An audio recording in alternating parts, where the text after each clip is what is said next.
নিজের অন্তর থেকে নেওয়া দরকার। যারা এই কাজকর্মের সাথে লিপ্ত আছে তাদের কাছে আমরা আবারও কাইন্ডলি রিকোয়েস্ট থাকবো, আপনারা এইসব কাজ করবেন না। আজকে আমরা গ্রামের একটা জায়গায় ঘুরতে আইছি তিনজন মিলিয়া। তো এই দেখেন, এই জায়গাতে আমরা ঘুরতে আইয়া এই যে পুরো এরিয়াটা, এখানে রাস্তার ধারে অনেকে মানে ঘুরতে আয়। তো আজকে আমরা আওয়ার পরে দেখলাম যে এই রাস্তার সাইডে এখানে কৃষিক্ষেতের একদম সাইডেই অনেকগুলা প্লাস্টিক, তারপরে জলের বোতল এবং অনেকগুলা কাচের বোতল আছে।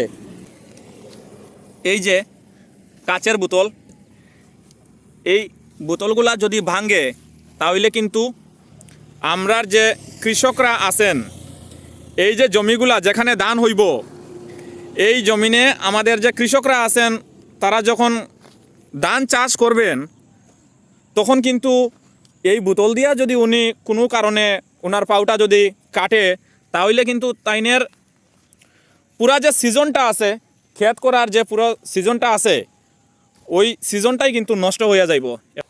আজকে তো আমরা এই জায়গায় আইছি কোনো প্ল্যান ছাড়া, যে এটি পরিষ্কার করা, এটি তো অ্যাকচুয়ালি পরিষ্কার করা খুব প্রয়োজন, কিন্তু আজকে আমরা কোনো প্ল্যান ছাড়াই আইছি, কোনো সামগ্রী ছাড়া, না কোনো বস্তা আছে বা কার্টুনও নাই আমার কাছে যে এইগুলো আমরা মানে এক জায়গায় জড়ো করিয়া নিয়ে যাইতাম পারি একটা মানে জায়গা যেখানে আবর্জনাগুলো ডাম্প করা হয়। তো আমরা ভাবছি যে এখন একটু ওই জায়গাটা আমরা তিনজন মিলিয়ে একটু পরিষ্কার করবো, আর যে প্রথমে মানে যে কাচের বোতলগুলো আছে ওইগুলারে আমরা সরানির চেষ্টা করবো। এই জায়গার মধ্যে কাচের বোতল আছে, পলিথিন ব্যাগ আছে, প্লাস্টিক বোতল আছে। তো আমরা প্লাস্টিক বোতল, পলিথিন ব্যাগগুলা অন্য একটা সময় বা অন্য একটা দিন আইয়া এটি পরিষ্কার করবো। আজকে ভাবছি যে শুধু কাচের বোতলগুলা এক জায়গায় করবো, করার পরে এটি অন্য একটা জায়গার মধ্যে আমরা রাখবো, যে জায়গায় নির্দিষ্টটা জায়গার মধ্যে রাখবো। এটা একটা জায়গায় ওখানে রাখো, আমরা পরে দিকে ওইটারে কার্টুনে করে নিয়ে যাইমু, এখানে রাখো। এখানে আরো বোতল রাখছি আমরা, হয় হয়, এখানে সবটি আগে আনিয়ে একটা জায়গার মধ্যে জমাই, হ্যাঁ, পরে দিকে ফালাইমু। এই যে অনেক পুরানা কিন্তু, অনেক দিন থেকে এই বোতলগুলা এখানে কিন্তু ফালানো হয়েছে। রাম, কত বোতল! হ্যাঁ বন্ধু, ওই যে আর একটা আছে সামনে, সব কাচের বোতল, যাতে আজকে একটাও থাকে না।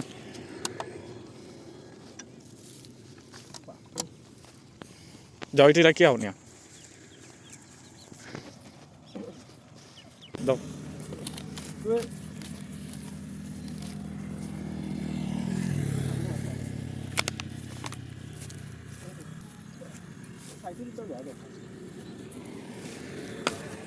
সব কাচের বোতলগুলো আজকে আমরা এক জায়গায় করবো, আর নেক্সটে আমরা চিন্তা করছি যে এই জায়গাটা মানে যতটুকু পারি আমরা প্লাস্টিক সহ সব আবর্জনাগুলো একটু পরিষ্কার করার চেষ্টা করবো। তাতে কি তৈব আমরা যে কৃষক ভাইরা আছে ওনারা কিন্তু অনেকটা উপকৃত হবেন আমাদের এই কাজের লেগে, আমরা মনে করি আর কি।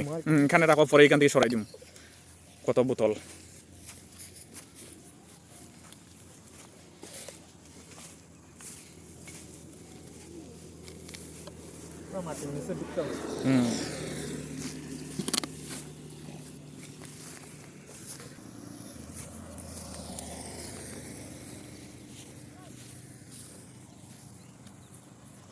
এই বোতলগুলো অনেক পুরানা, কিন্তু অনেক দিন থেকে এখানে এরকম ফালিয়ে রাখা হয়েছে।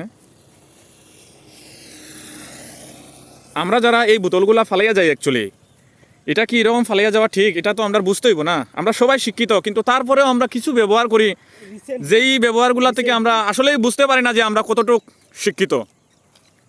এইগুলা ফালানোর আগে একটু আমরা চিন্তা করতে হইব।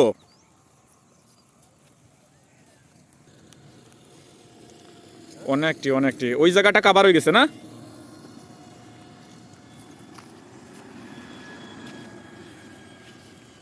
ওইটি লইলাম, ওইখানে নিয়ে রাখি একটা জায়গার মধ্যে লইলাম। এখন আর এখানে তো কাঁচের বোতল নাই, প্লাস্টিকের আছে। তো প্লাস্টিকগুলা আমরা অন্যদিন আইয়া এই জায়গাটা সাফা করবো, আজকে শুধু কাঁচের বোতলগুলো আমরা সরাইলাম। ওইটি সব এখান থেকে এখন একটা জায়গার মধ্যে নিয়ে রাখি দেই। কত বোতল, বাপরে বাপ! আসলে এই ভিডিওটা বানানোর উদ্দেশ্য কিন্তু যে আমরা আমাদের পেজ থেকে ভিডিও ছাড়ি, এটা মেইন উদ্দেশ্য নয়। আমরা এখানে আইয়া দেখলাম যে এই অবস্থা, রাস্তার ধারে কত সুন্দর জায়গা, কিন্তু এই জায়গাগুলা এইভাবে নোংরা করিয়া তারপরে অনেক এই কাচের বোতলগুলা ফালাইছে, যেগুলা একটা কৃষকের পা যদি তার সিজনে যখন ধান চাষ করা হয় তখন যদি সিজনে একজন কৃষকের পা কাটে এই বোতল দিয়া, তাহলে এই যে দেখুন আমরা অল্প সময়ের মধ্যে কতগুলা কাচের বোতল জমা করছি। এখানে দেখো কাটা বোতলগুলা দেখো প্রচুর আছে, ভাঙ্গা বোতলগুলা। এগুলা যে আসলে যারা এই কাজ করছে মানে তার প্রতি আমরা কিছু বলার নাই। আমরা এই যে দেখা যাচ্ছে এটা পুরা 1 কিলোমিটার রাস্তা। তো এই পুরো রাস্তার দুই ধারে যে কাচের বোতলগুলা অনেকে ফেলেছেন, ওই বোতলগুলা কিন্তু আমরা পরিষ্কার করবো ভাবছি আমরা সবাই মিলিয়া। এই রাস্তার দুনো ধারে যে কাচের বোতলগুলা ফালানি হয়েছে ওই বোতলগুলা আমরা পরিষ্কার করবো সবাই মিলিয়া।